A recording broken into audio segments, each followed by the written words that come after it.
to roast David Gregory. I'm sure at this point he's saying, how much was protected by the seal of the confessional? We met a number of years ago at the Yale University Law School when David was introduced to me by a very attractive blonde lady in late, I believe it was August of 1981. I was wearing a cape. Floor length, gray, cowl, whole thing. I forgot to bring it this evening. Anyway, so David, of course, went, holy mackerel, I'm at Yale, this guy must be really smart or something because he's really got these serious personal issues. But he figured that maybe I could be just a little bit dangerous. So he kept an eye on me. And figured, well, maybe he could do something to straighten me out using his religious background. So we went up to, we had a field trip to Sturbridge Village. And he's always listening to everything I say with half an ear. And he figures I'm just a little bit crazy. So we get all the way up to Sturbridge Village and I say, how would you like to come back and see my ancestral cave? He says, you have an ancestral cave? I says, of course. He tells the story much better than I do. So as we truck along on a side, completely unpaved street, roughly 60 miles an hour, in the middle of the woods, I take him to where my ancestor, Israel Putnam, wrestled a wolf. He was not willing to go into the cave, which means he was not of my lineage because I was crazy enough, I still went in the cave as my ancestor did. And so at that point, it broke the barrier. David decided I was in fact truthful, and he should work very hard to reform me.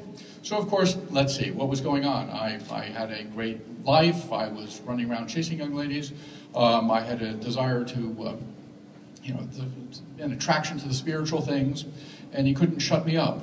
So he suggested I become a Trappist monk. Never mind, of course, that I wasn't Catholic. I was, of course, willing to, listen to this, and then I decided that he was, in fact, only just a little bit crazy. So when David and I get together, we occasionally do things. And, the dean mentioned that occasionally David,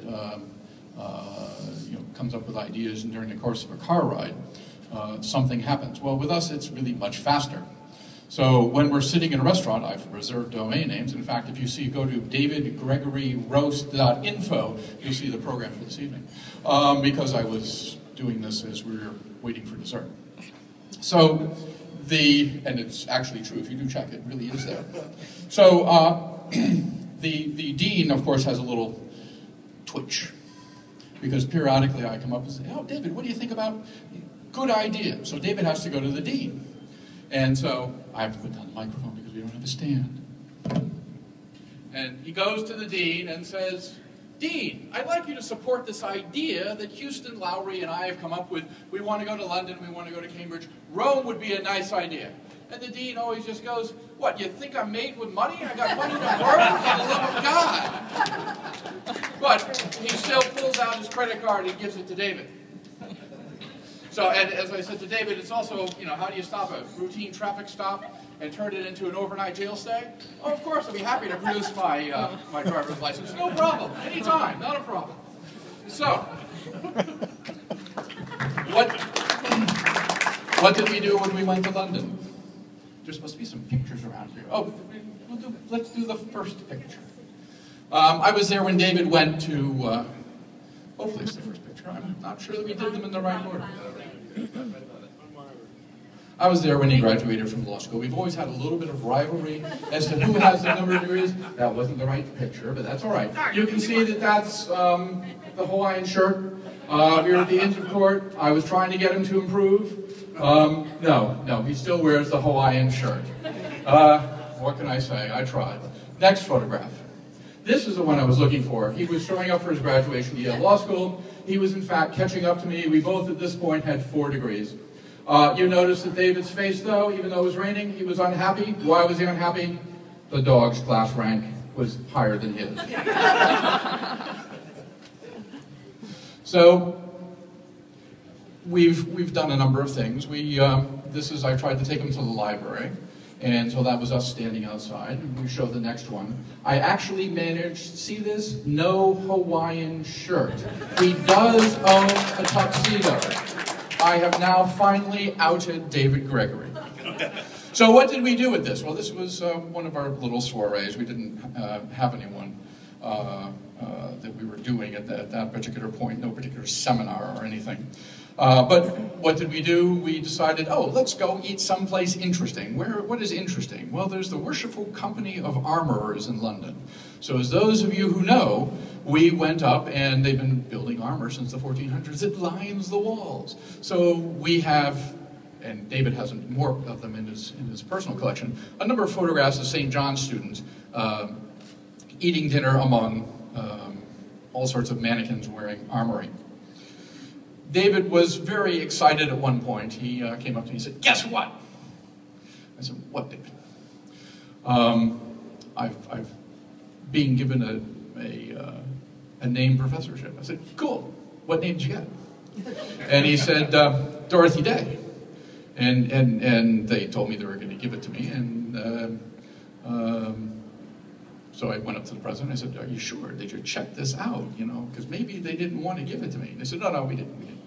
And so, of course, I couldn't let this bubble go unpopped. So I would say, "Oh, you mean Doris Day?" And he said, No. I said, "Okay, well, you have to straighten me out eventually." He's been trying since then. When David can't find people, he sends me out to find them. So I took him to, I refer to as a cardinal's retirement party. When you turn 80, you can't vote in the conclave anymore. So we went around the New York City on a boat with the cardinal and celebrated his non-voting status. And little did we know, shortly thereafter, we'd have to have an election due to resignation. So most of you don't know that, in fact, the new cardinal has an annoying habit that other cardinals don't have. Don't ask me how I know this. He's discovered a new 20th century implement called the telephone. So periodically he calls people. He says, "Hi, this is the Pope." Now, this is a little disconcerting because usually they have people that call and say, "You're going to get a phone call, it's going to be from the Pope." No, he just picks it up, he dials.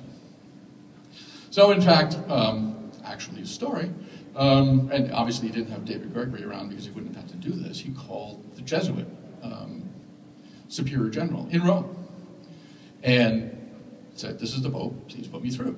Well, the brother on the switchboard didn't believe it and gave him a hard time and razzed him completely. So what did the Pope do when he couldn't get through the phone? He went over and he showed up in person. Apparently the brother will believe it the next time when someone says, "I'm the Pope." Next time we'll have to send David out. David and I have been friends for a very long time. I can't compress 30 years into a lighthearted roast. David, you may remember one of our idols at Yale was Myers McDougall. And basically you become like Mac. You're very good at helping your students get jobs. You do a hell of a job in terms of raising funds. Your friends and your students adore you. And I know that the bond you have with your students, because I've taught too, is very, very strong. And thank you for being in our lives.